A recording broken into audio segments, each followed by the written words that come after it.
by the end, she's like a revolutionary. You know, she gets turned by the events of it. And I wish more of us were becoming revolutionaries. Yeah. Effie is the model, guys. She's the model. Well, Elizabeth Banks, welcome to One Nightstand. Thank you for having me. No, we're thrilled to have you here. Have you always been a big reader? I have been a big reader, yeah. Really? Since you were a kid? I remember starting as a kid, I want to say 4th, 5th grade, there was a chart on the wall. You would get a little star or like a sticker, you know, next to your name for how many books you read. Oh, I love that, yeah. And I wanted to win that, you know? Yeah. I was the same. I was definitely activated by a kind of reward complex and competitiveness. I mean, I love disappearing into books anyway. And, you know, you have to remember, when I was growing up, we didn't have... There weren't Kindles and phones and all of that, so everything was in your hand, and so it was.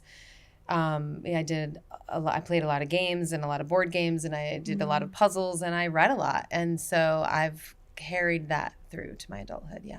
What type of books did you like reading as a kid? I think as a kid, I loved more fantasy, like A Wrinkle in Time. I loved relating to young heroines or heroes, you know, on quests. I always thought that, you know, there was this book, Island of the Blue Dolphins, that by Scott Odell that I loved as a young person. It's like, you know, kid on an island. It's sort of nowadays it would be Life of Pi or something, you know, like that vibe. I just thought was so cool and special, and yeah, I love that.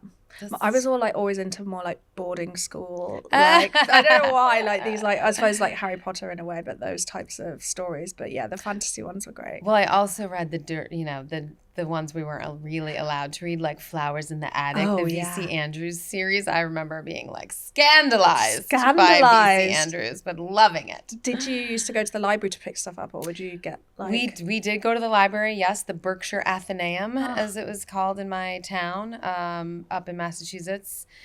And my mother is a huge reader, and she loved, there was a used bookstore, you could buy a book for $1. And she would just devour books and novels. And so I think also I really learned it from her. Are your kids readers? My kids are decent readers, but I will say it's a struggle. It's hard. It is, yeah. It's a really different vibe. I keep actually trying to tell my kids, if you only read what they assign in school, you're not going to be a great reader. You're not going to be a great communicator. You're not going to do as well in English. You're not going to do as well in the SAT. You're not going to have as big of a vocabulary. You're not going to understand like poetry and, poeticism about life. And so I've been encouraging them more and more. And what's great is my kids are now 13 and 15. And so we can actually read a lot of the same things. So one of the reasons I picked 9 stories is because my son just read Catcher in the Rye. And I love Holden Caulfield, and I loved that story. Again, a hero, you know, coming to New York City on the train, the adventure of it. I think my kids can really relate to that. They love coming to New York, and they get to take the subway by themselves and like go around, you know, and going to Central Park and seeing the places where Holden Caulfield was. I think it's really cool and exciting for them to really put it into their real life is so cool. But Holden Caulfield for like me, and especially as I got older, as an older woman, it's like J.D. Salinger's voice is, I think, very important in Americana. But 9 Stories had characters that really spoke to me. Yeah. You know, whereas Holden Caulfield spoke to me a little maybe less. Yeah, no, I know what you mean. Well, maybe let's start with 9 Stories then by Salinger. Tell me what you love about his collection. You know, I haven't actually read it in a long time, but I when I was reading sort of American classics, I think of like John Updike or like Run Rabbit and Run, and 9 Stories to me just evoked so much imagery of American repression in the 50s, especially for women. I have like a visual of like of one of the characters sitting in like a window. I want to say it's in like Connecticut or something. You know, I grew up in Massachusetts in the Northeast. I feel like J.D. Salinger's characters are all sort of steeped in that sense of post-war Americana that is so important also to feminism. And I also think J.D. Salinger's presentation of masculinity is really interesting. Yeah. Whereas Updike is like, they're such dudes. J.D. Salinger's men are a little softer. They're more complex. They're more vulnerable. They're more open in a way, but they also, you get the sense that that's a struggle, you know, that the struggle of like being open. So I just think what he says about masculinity in America, especially the trauma in post-war America in the 50s, as we were rebuilding and what that looks like and how to put together like a perfect family and how it's never perfect. There's always so much going on under the surface. And that's what I love about his storytelling. I always think that's because my dad's father was fought in World War II, obviously like British, and he was in North Africa, and he died before I was born. And I'd say to my dad also, as I got older and I became more curious because I studied history at university, I'd be like, just tell me, what did he say about it? He was like, never wanted to talk about it. That's right. Ever. Yeah. And I was like, no, but you must have like asked some questions at some point. And he was like, no. My father fought in Vietnam and did not speak about it for 20-something years. That's crazy, isn't it? And interestingly, it was when, I don't think he even realized this, but you could Google like his ship and you could see like the USS Boston in He was in the Navy, my father, and you could see what happened when, what the battles were, et cetera, et cetera. And so I got a sense of the trauma that must have been, mostly from researching what happened, not from personal stories he told me. And then as he was older and, you know, has gotten more open and I think has really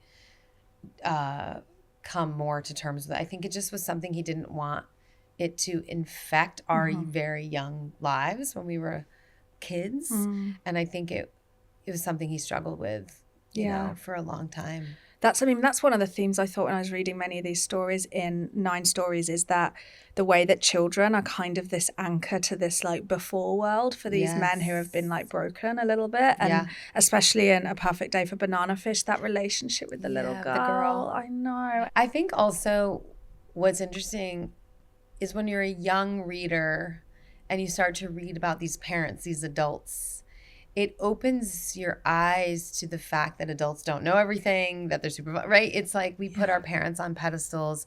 We have no understanding of their inner life. We don't understand their world. And I think for me, so even reading Caitriona and the Rise of a Young Person, it's about a young person. It's about, you know, it's about somebody losing their innocence, right? And the innocence in this, it's gone, you know, it's gone. Yeah.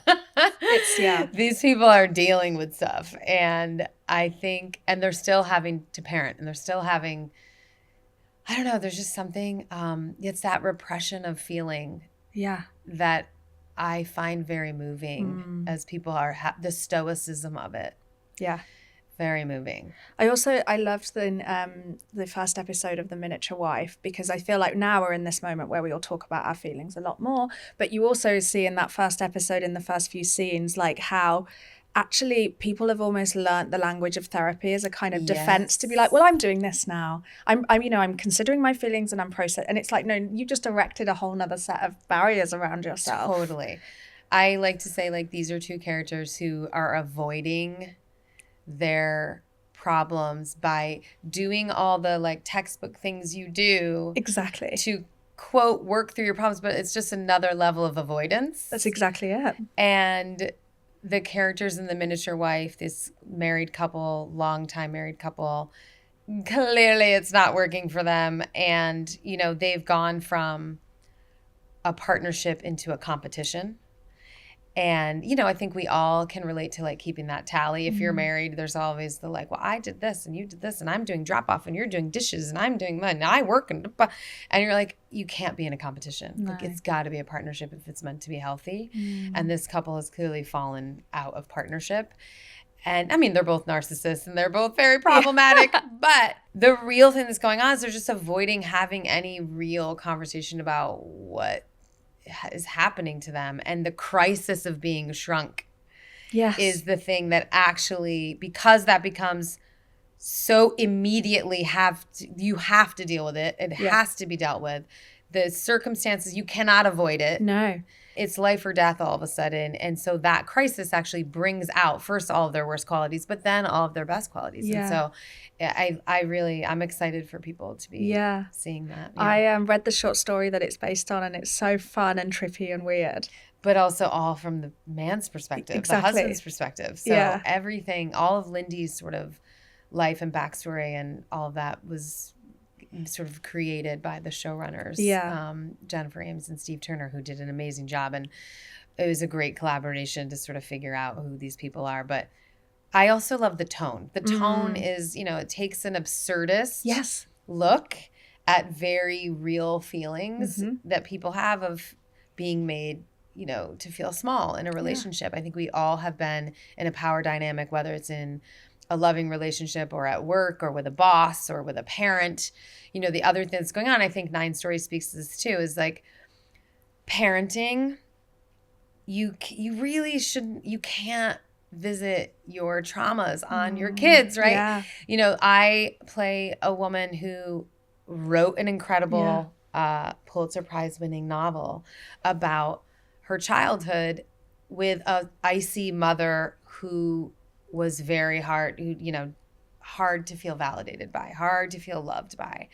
And I think that plays out in, and then you come to find out my husband, Les, played by Matthew Macfadyen, was not well loved, by his father. I gave no validation to his dreams and didn't really understand him. And so we're just two people trying to find the love of our parents and not pass down their bad behavior to our own daughter, and how do we be the best versions of ourselves for our daughter Lulu, who I think also has the best and worst of us in her. Yeah. And so I found that to be an amazing angle in the story, a layer in the story. I also love that thing for women of when they have something big or a big success early in the career, that sort of feeling that it can give of waiting for the other shoe to drop. Whereas I feel like a man sort of more typically will just be like, well, that's proof. Yeah. Sorted for life now. Now let's go. Whereas I just feel like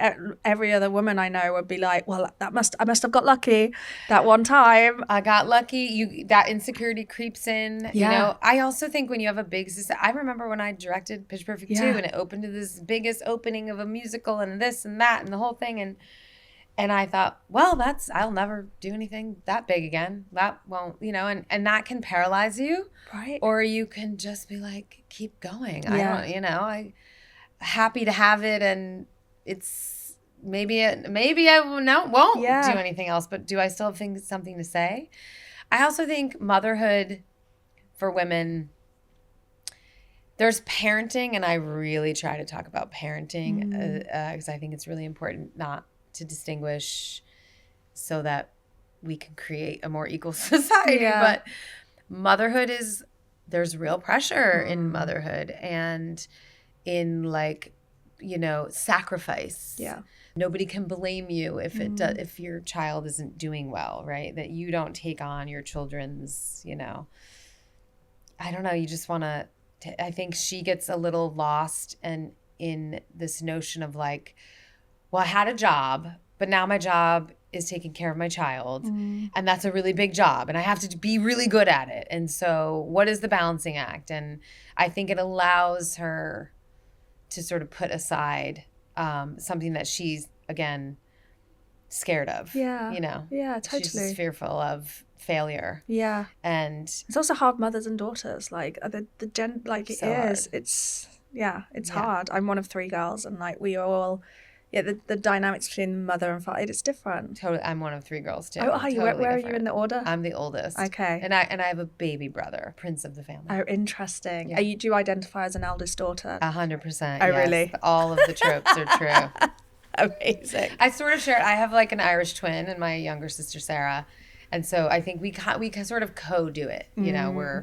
But we definitely feel the pressure of no, I know, same. Caregiving and figuring it out. And I don't think my father still has bought himself a plane ticket in 25 years. Really? No. He wouldn't know how to work Expedia. Interesting. It's just I'd like to visit. And we're okay, we'll arrange everything. Yeah. Because Why? He's completely capable. I know, but that's what we do, isn't it? That's what we do. We just arrange it all. Yeah. Get it done. It's interesting. You see that even in the, for Esme with Love and Squalor, that story, the Esme is the sort of older sister to this boy, and like both their parents are dead, and I don't know, you can already see she's falling into that trope of having to like look after everyone. Caregiving. Yeah. Smooth the edges of the world. The pressure of it, 100%. Yeah. Yeah, it's a lot. Also, I feel like Esme as a name is so popular all of a sudden. Yes. And I was reminded like, oh, no, J.D. Salinger had Esme. Yeah, certainly. This is 51, 52? 53, yeah. 53. Yeah. Yeah. No, it's brilliant. I loved reading them, and I love the restraint in the writing. Like it's so,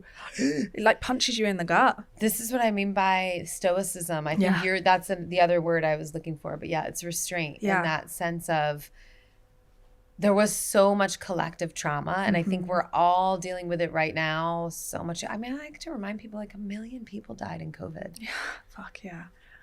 1 million people died in COVID, and we are all just like, like I know. you know, like we're so deep in this. We're just being traumatized daily. I mean, did you see that clip that was going viral on Twitter? Because it was from a news show, like business news channel, where they were talking about Trump's statement that an entire civilization was going to disappear, and they were like, and the host was like, so a statement like that, is that an upsell for the market or a downsell for the market? And everyone was like, market. What is happening? What are we talking about? Like sometimes every now and then it sort of hits you between the eyes and you're like, imagine every child in Tehran who thought they were going to be bombed last night. I know. To whatever it was 2 nights ago. I don't know when this will air, but this is right after that statement came out. And like, you know, I was a child of the 80s. We feared nuclear war. Yeah. We thought we had to get under our desks and like practice. And now we're traumatizing children with shooter drills. Like we are not taking care of kids. No. What are we doing as a society? As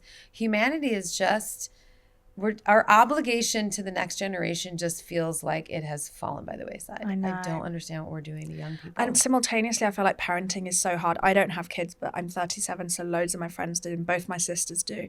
And I have to say, my friends who have kids do not make me want them because it just seems so like, I don't know, like, I mean, obviously they love their children, but I feel like the sort of, not competition, but the sort of pressure to be doing it right. There's all this material now about what good parenting is and the pitfalls, whereas I feel like we were just like shoved out and it was like, get outside, don't die, see you at 5. Oh, yeah. I take very little parenting advice from anyone who doesn't have like adult children who are not in jail and not drug addicts and are doing it, like are well-adjusted and contributing to humanity. You know what I mean? So like anyone who's like got like a 7-year-old is like, da, da, da. I'm like, your children are going to change. Everything's going to be different. We get them through puberty, get them through, you know, high school. We can talk when they're 27. Agree. I completely agree. I think that's because otherwise it just makes it seem like, I just feel like my friends are sort of caught between being like, I want them to know how to use technology, but not too much screen time. I want them to like watch TV, but not too much TV. I want them to eat well. I'm like, oh God, it sounds awful. But yeah, I do think it's important I really think that life is actually so much, we've complicated it. We have, right? I agree. And it's actually very simple. Yeah. It's like go outside, exactly. see the sunshine. Touch grass, be in nature, yeah. Take a walk, call your grandmother. Exactly. Feel love. Yeah. Have a tradition, have a Friday night supper. Yeah. Like cook together. Exactly. The basics. Watch a proper movie, not like this. Just sit together, be with your friends. Yeah. Try to be with them in real life. That's hard though. I mean, it's true. Next, I thought we could talk about The Road by Cormac McCarthy. Another book of parenting. Yeah, literally the most traumatic version of parenting going. Tell me why you love this book. You know, I'm not a huge sci-fi person. And I'm not, and you know, despite the Hunger Games, which I love and adore and obviously have a real kinship with, the post-apocalyptic world building thing that I think is popular in so much fiction. What I love about what Cormac McCarthy did in The Road is it's post-apocalyptic. There's a little sense of sci-fi, like futurism, like when is it, where is it, is it in the past, is it in the future. I think it's a little hard to even pin down, but there's this sense of the post-apocalyptic world and what it looks like. And at the end of the day, what we're talking about, the simplicity of just caregiving and humanity and like what, you know, survival and when you get to the moment in that book when you realize that it's just a father trying to be the best parent, I found it so devastating. Yeah. I think I've never cried harder, and I am an easy cry. Easy cry. I cry at every book I read these days. The Road took my breath away. Yeah. It just knocked my socks off. It knocked me, yeah. The simplicity of having a Coca-Cola. Yeah. And the dialogue, the way it's just like, it's so short, but you know what? Just so concise. Mm-hmm.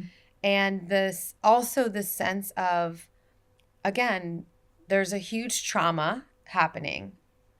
And this father is just protecting their child as best they can from the trauma and the danger with the simplest acts of love and care, but also passing down survival skills. And I think it's one of the greatest books ever written. Yeah.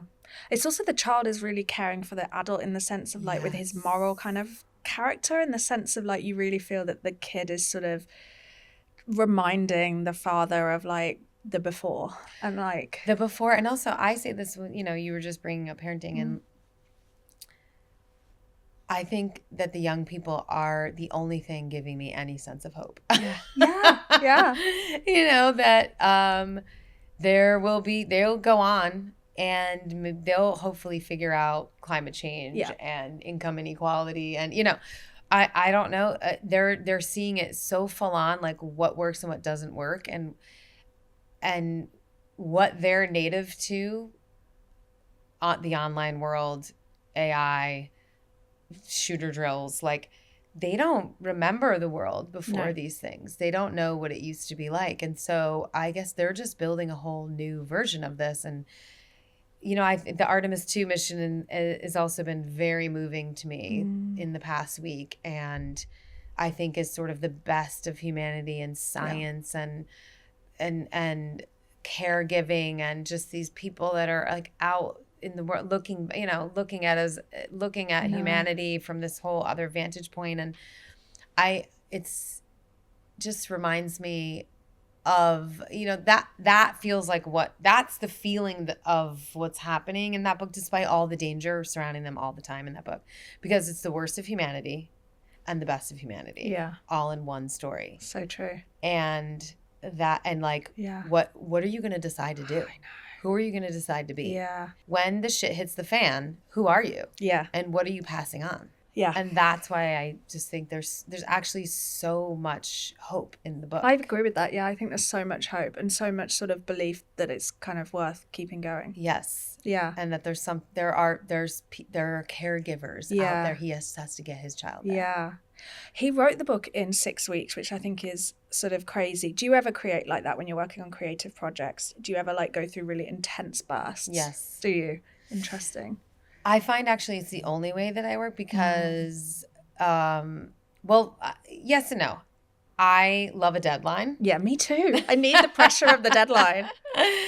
I need a deadline. But I also find that there are just there are periods where I feel intensely and things come to me and I'm just like, I'm going to look. I also think our technology makes it easier now. Like I'll just start doing voice notes. Like, I'll just start talking to myself and, getting it written down and think, well, I'll edit this later. But like there's some feeling or there's something that's hit me or there's something that's made me feel like there's a story I want to tell or something I want to do. And it just like, I feel very fertile and then it will fade, or life gets busy or something takes over. So I find that when I am feeling creative, I actually have to pay attention and do it right then and there. Because I'll tell myself, like I'll think of something in the shower, or I'll think of something at night when I'm going to sleep and I'll think da-da-da. And then the next morning or 2 hours later, it's gone. It's gone. I know. It's terrifying. It's left me. Yeah. So I feel like when it strikes me, I actually really do need to write it down. And then do you carve out time for yourself to really go deep on it when you can? If I need to. Okay. I don't know. Because I'm also someone who gets to, as an actor, be in someone else's world with their words and their story. Yeah. And it's very distracting. So when I don't have that to do is when I feel like, oh, I need to create my own things. Yeah. That's why I like directing. Yeah. Directing is such a big project. It's so much problem solving and storytelling and what's going to support the story and who's going to come along for the ride and how do I, what collaborators do I bring along? And I love making that village that's going to who's all their creative juices then feed my creative juices and then all their questions feed into like, oh, I need to actually have answers for this. And like, okay, what do I want to say? And how it focuses me in a really intense, fun way as a storyteller. Yeah, that's awesome. Well, you mentioned The Hunger Games, and I know that came out around a similar time as The Road. And actually, when I was Googling the two together, lots of people have sort of compared them, I guess, because it was this kind of post. And actually, when I was rereading some of The Road in preparation for this, I opened towards the end and the boy was talking to his father and he was like, well, the odds are not in their favour. And the dad was like, the odds aren't in their favour. And he's like, yeah, they're not in their favour. And I was like, whoa, this is too surreal. That is surreal. I don't know if Suzanne was thinking that. I don't know. That's wild. Did you read all the books in preparation for the movies or did you just... The Hunger Games? Yeah. So The Hunger Games, I actually read very early. There's another series, The Maze Runner, which I also really love. My husband and I were looking for film rights to some of those like YA books. And we read The Hunger Games, and I remember I read the first one right away when it came out. I don't remember. I think because I had read Maze Runner and thought, well, I'm so into this world and I want to find another one. And I devoured The Hunger Games and immediately looked for the rights, and they were already sold. Yeah. Nina Jacobson, who's the producer of them, had the rights, and I thought, oh, okay, oh well, but I love these books. And then so when The Hunger Games was being developed as a series, a film series, not even a series, they didn't know they'd make more than one, more than the first one. I was so immediately on that because I just loved the world and I loved Katniss and I loved Effie. I knew I saw a whole larger world for Effie. I saw her whole backstory. And, in The Hunger Games, Effie is the villain. She's the representative, besides Snow, of really of the Capitol. Yeah. And the fascism in the Capitol. And so I thought, how juicy, it's just so juicy. And then when you read Catching Fire and Mockingjay, it's so, I think Effie, for me, is one of the characters that has the greatest arc that I've ever played, because obviously she props up this fascist regime that she benefits from. And it's not until she realizes who, really comes to care for and see how unfair it is when they want to pull Katniss and Peeta into the games again. Like, that's not the deal here, and it's not supposed to be like this. And now she's like, wait a minute, hold on. I think in Catching Fire, when she's like, I want to be part of this team, and you really see her struggling, and then by the end, she's like a revolutionary. She gets turned by the events of it. And I think I wish more of us were becoming revolutionaries. Yeah. Effie is the model, guys. She's the model. I don't understand the 53% of white ladies that didn't vote for Kamala. Yeah. Well, yeah, I mean, yeah. What were you thinking? Have your kids watched The Hunger Games?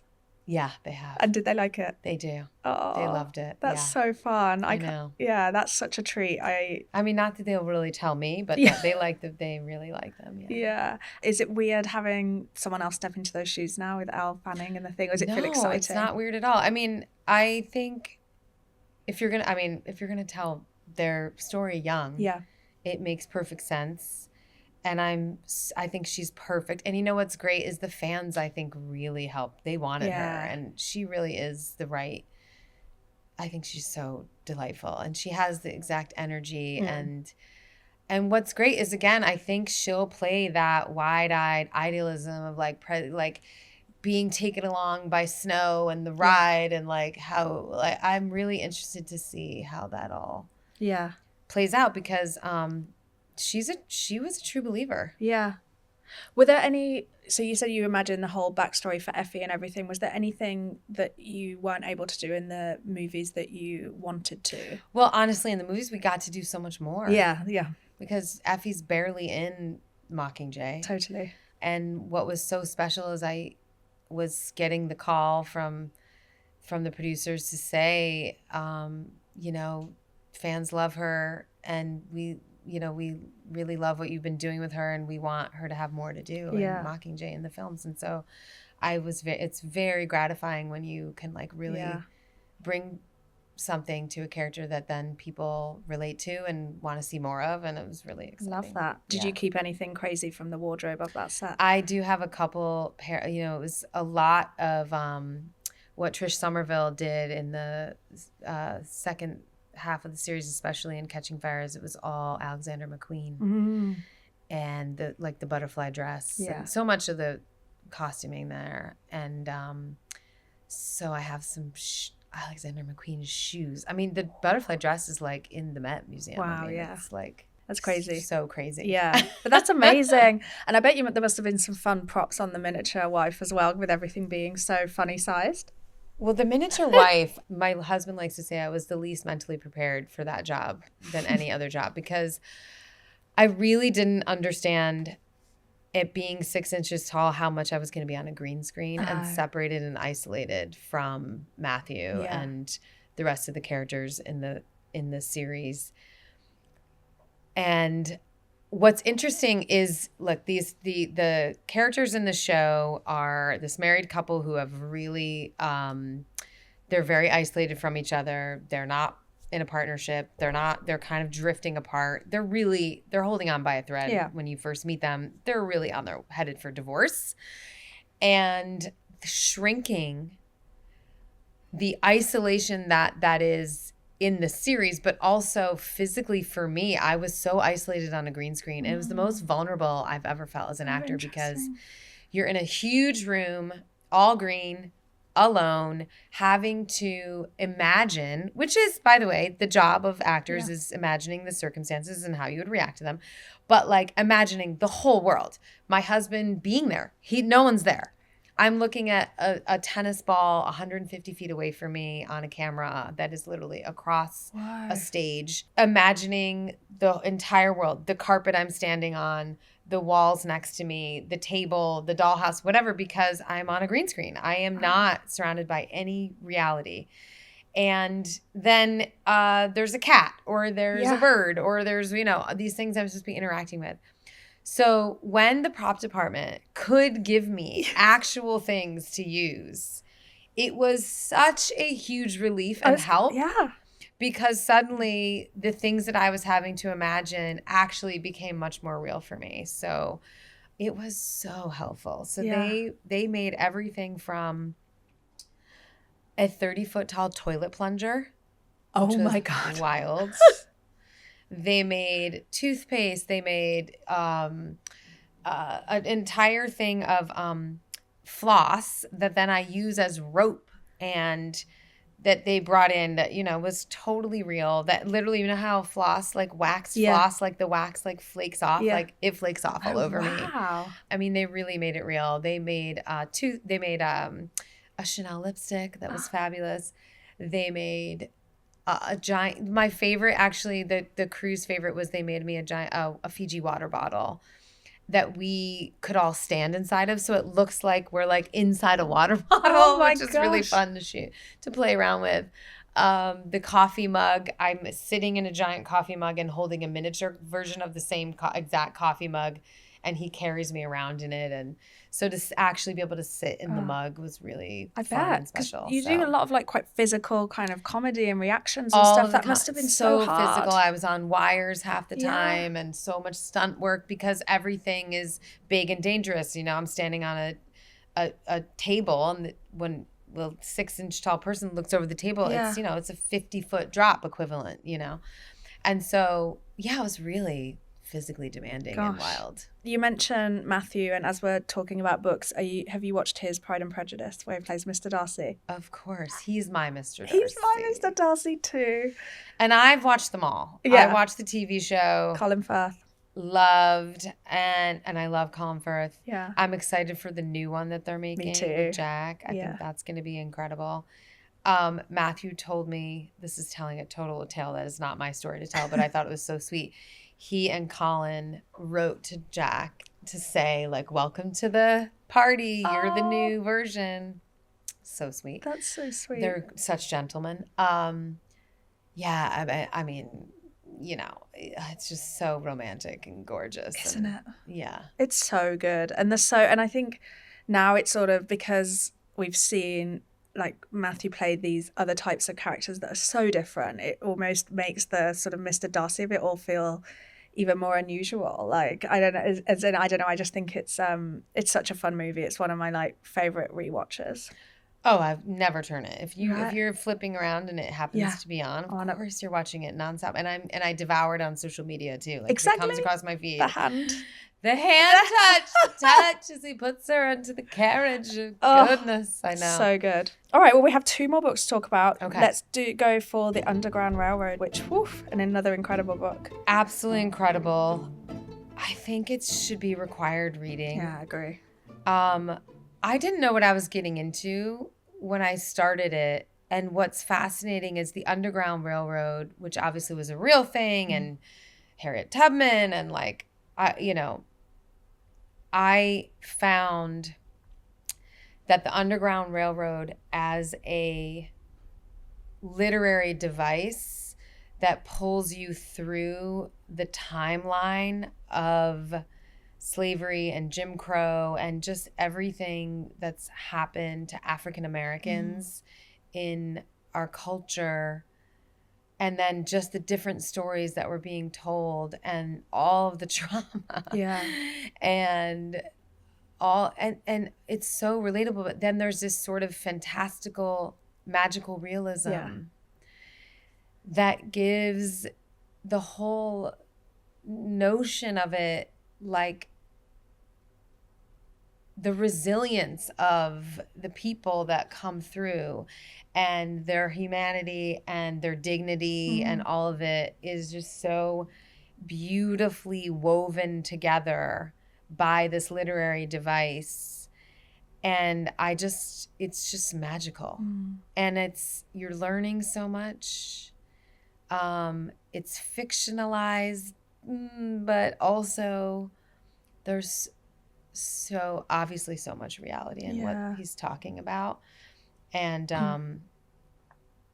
there's so much tragedy in it and so much hope. Yeah, absolutely. I think I read it and then went to Savannah not long after on a trip, and I went to the First African Baptist Church where they have the like hidden like where the people used to hide in the floors and stuff. It's so, and I just thought, God, what an incredible thing to have written a piece of fiction that now makes diving into the history so much, not more compelling, because it's compelling, but just sort of, I don't know, I feel like it will have unlocked people to... That's what I think. I think because it's sort of fiction, there's a way to... It's a little more weirdly accessible because it's got this sort of sense of magical realism in it through the timeline, and even it makes that history a little more accessible. I just had an incredible tour of the Smithsonian's African American History and Culture Museum in Washington, D.C. And so I was thinking about this, but I think that's partly why I picked it, because that's obviously that history. And I think, I don't know, there was just something about it. You read so much about World War II and about the Nazis and about, there's so much incredible literature. And I just felt like this is one of the great tales of our American history of the African American experience in America. Yeah. And someone said to me that when Europeans come to America to go to university, they don't they know World War II and they know 20th century history because they lived it in Europe even more than we did. The war was fought on their soil. They're seeing it from their, they're getting the Soviet side of it, and they're getting, the Cold War and the whole thing. When they come here to learn history, they want African American history because that's what they don't know. That's what they're not learning. That's what's specific to American history. Yeah.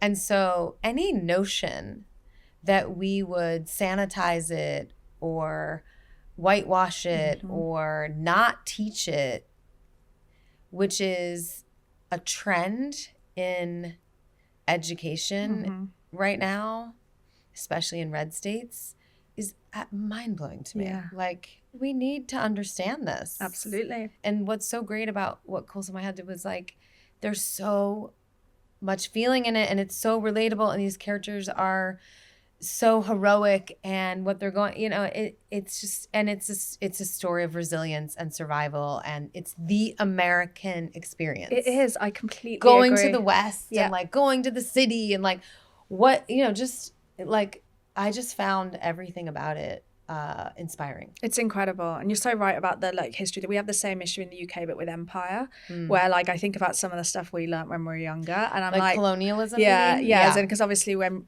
we were younger they talked so much about how Britain had once ruled the world in this like great way, and now it's like I'm not sure that was quite the triumph that the 1990s British education system wanted it to be. But it's that reckoning that we all have to do, right, of sort of examining. And when I was in the UK a few weeks ago, I was seeing a friend who, her family's Lebanese, and we were talking about the different, like, the way everything's playing out at the moment in like global politics, and she was talking about some stuff to do with the British Empire that I didn't know about, and she's like, why did we never learn? None of us ever learn about this at school. You just don't know. Like, it was never on the curriculums, but God, we did World War II endlessly, but nothing on it, and it is it's a real thing. Like, I didn't know about the Tulsa Massacre until 5 years ago. Yeah. There's just so much to know, and I just feel like it's every American's responsibility to understand the history of America, and so this book, while it's historical fiction, I just felt like it puts you emotionally in a place to just really have some deeper understanding. Yeah, and I think understand the sort of mentality of like how we are where we are. And it also centers really interesting heroes. Yeah, totally. Which I think is a better way to learn about things like this. I agree. It's such an incredible book.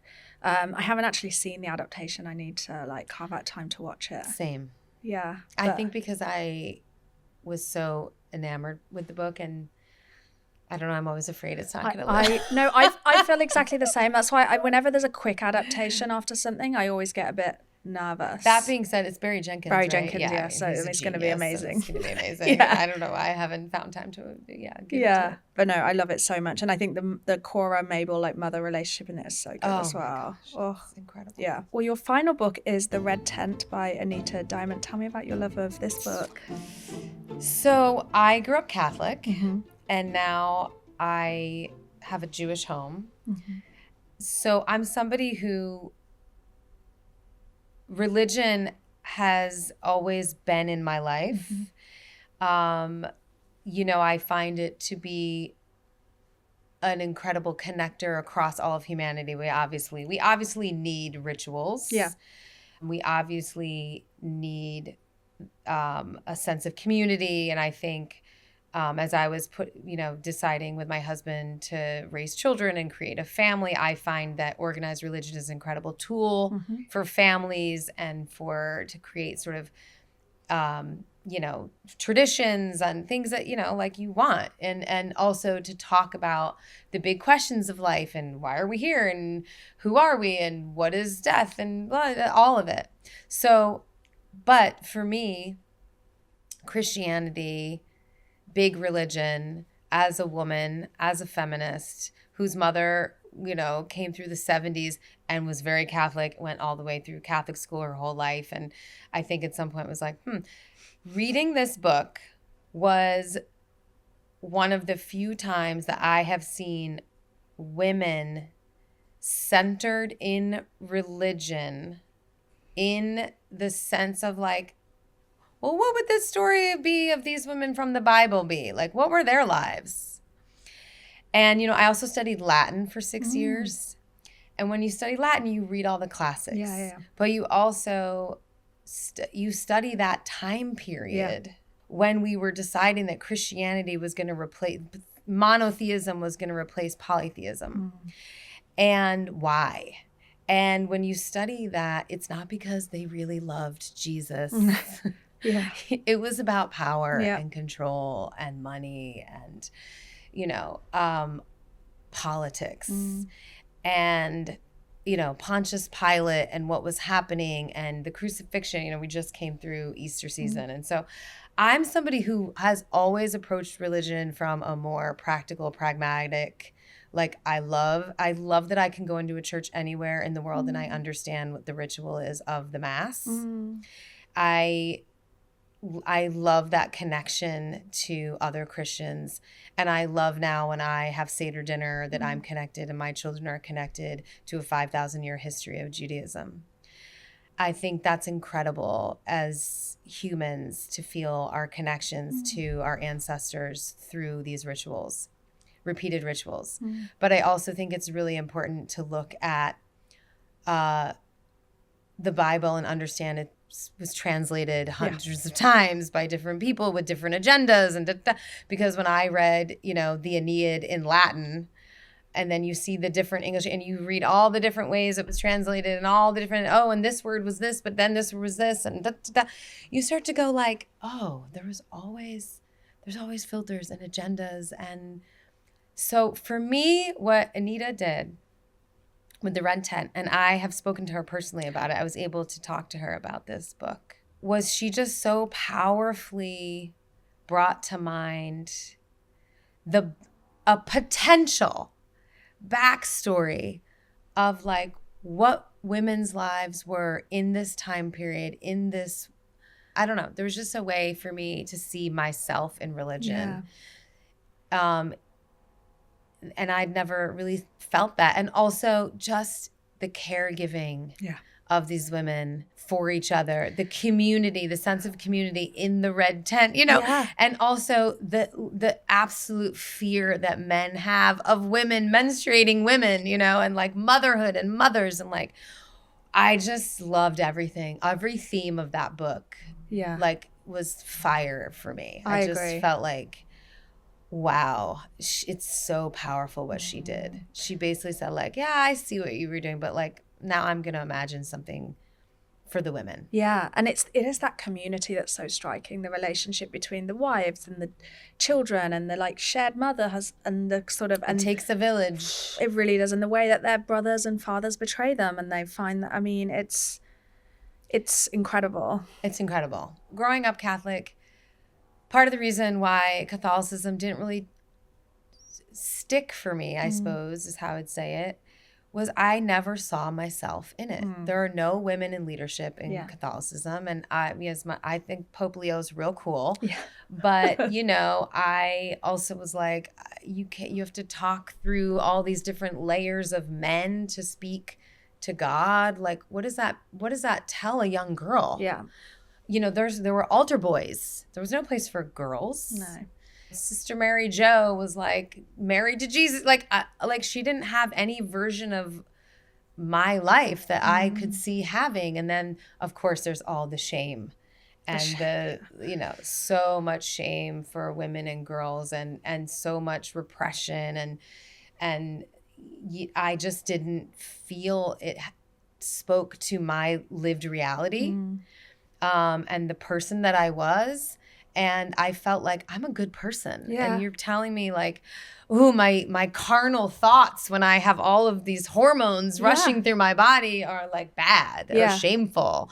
And I thought, I just don't think that's right. No. I just know I'm a good person. And, oh, you got, well, if you don't go to church, you're going to hell. I'm like, really? Yeah, like, exactly. I don't know. No. I'm sick that day. Or like, you know, I'm trying to play sports and I'm trying to be a well-rounded person. You know, it just was like, it didn't quite align with what I saw for my life. Yeah. And reading this book, I felt like, it just opened up a whole other world for me. Have you found that better within Judaism in terms of Judaism in terms of, look, so let me just say, there's extremism in every religion. Yeah.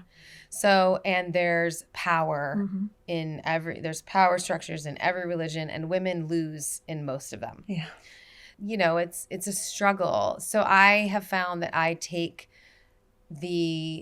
what works for me and for my family and the history of it, and I just do it. I just have critical thinking. Yeah, good for you. Just critical thinking about it all. I think it's all fascinating. I think we can't dismiss 2,000-year-old stories that feel relevant to people right now. But Torah, you know, there's the Talmud, like it's constantly being interpreted. And rabbi means teacher. So it's not that they just have studied longer, and that's why we give them respect. It's not because they're closer to God necessarily. They just have more experience with the text and with the readings and whatever. So there's something about like, it's something you can aspire towards, versus like it's something you can't ever have that closer relationship because you're not in the priesthood or whatever. So Judaism for me is really, you're not a good person because it's going to get you into heaven. You're not making a transactional deal. You're a good person because we don't know what's next. And so this might be the only life we have. And you better be good while you're here on earth right now to the people around you. You better do your best, you know, and contribute. And I think that there's a sense for me in Judaism that made a little more, I don't know, it's just closer to my value system. Were there any like sort of, I mean, my parents met at church. We were going a lot when I was younger. Me and my sisters don't go. And then my parents were pretty like amenable to us not going when we were young. I was just like, doesn't do it for me. And my dad was like, yeah, fine.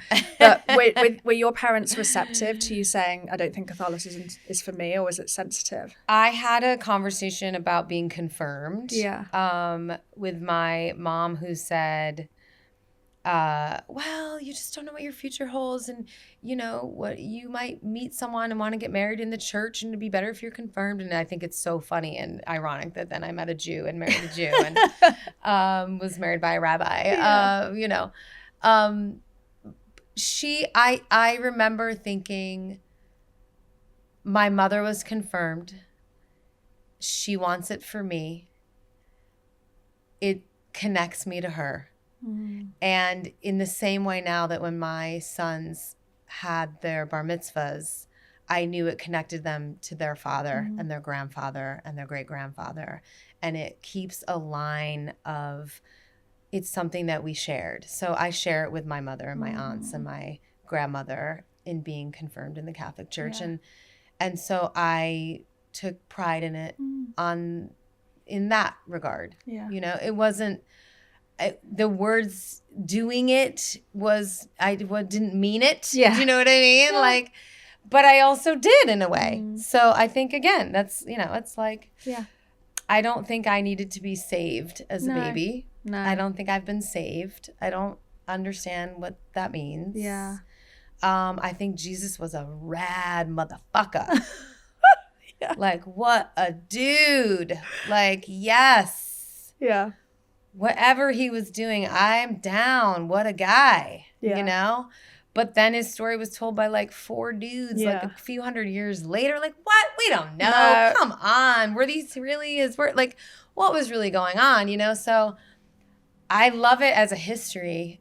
And I like when you match up the you know, Islam and Judaism and Christianity, and you start lining that all up with kings and queens and monarchies and Alexander the Great, and then you go like, wait a minute, China, Asia was happening. What were they doing? You know, like, I mean, I remember being 9 years old and we were studying China, and this was back when we had encyclopedias. Oh, I loved an encyclopedia. Okay, babe, there was no Wikipedia. Okay, we were in the encyclopedia.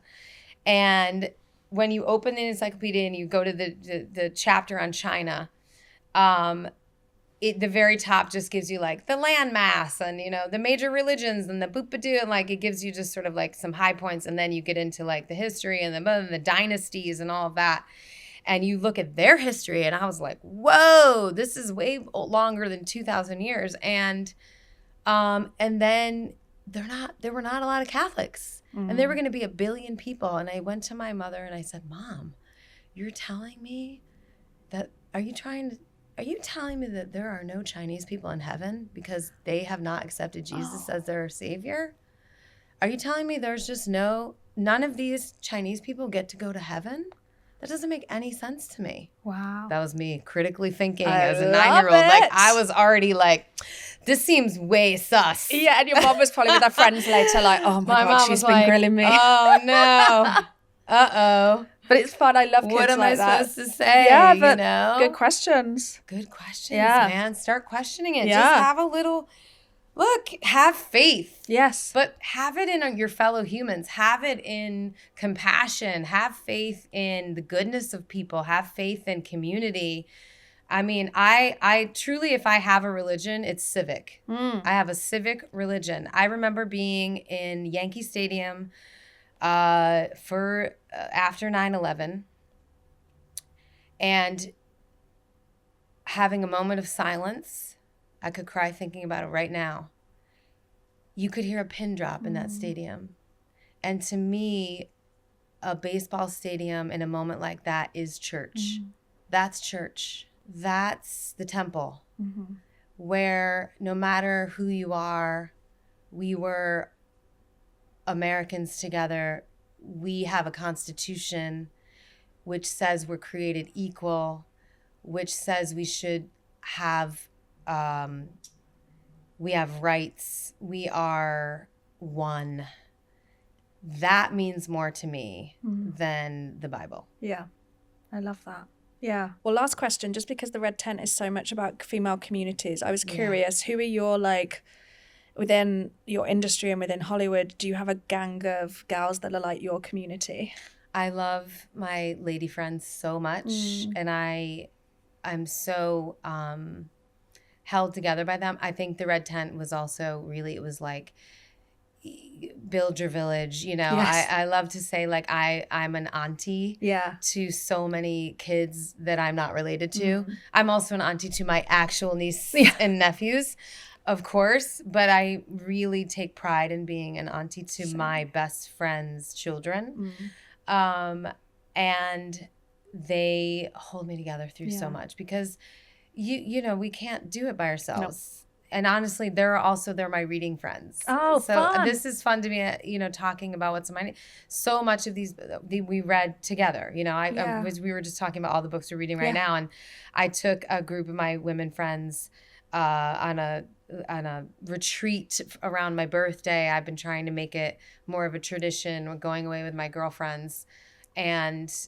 we all talked about, we literally created like a big Google, spreadsheet of the books we've been reading, and it's gotten me back into reading again. And now we're all, you know, talking about our favorite books in our little group chat. Oh, I love that. And you've recently read The Correspondent? We read The Correspondent. We read they're reading The Wren, which I just picked up. We read The Vegetarian. We're reading Heart the Lover. Great. These are all great, by the way. The Correspondent. Oh, I loved it. Reminding me of another great old broad who I loved, Olive Kittredge. Oh, yeah. Love.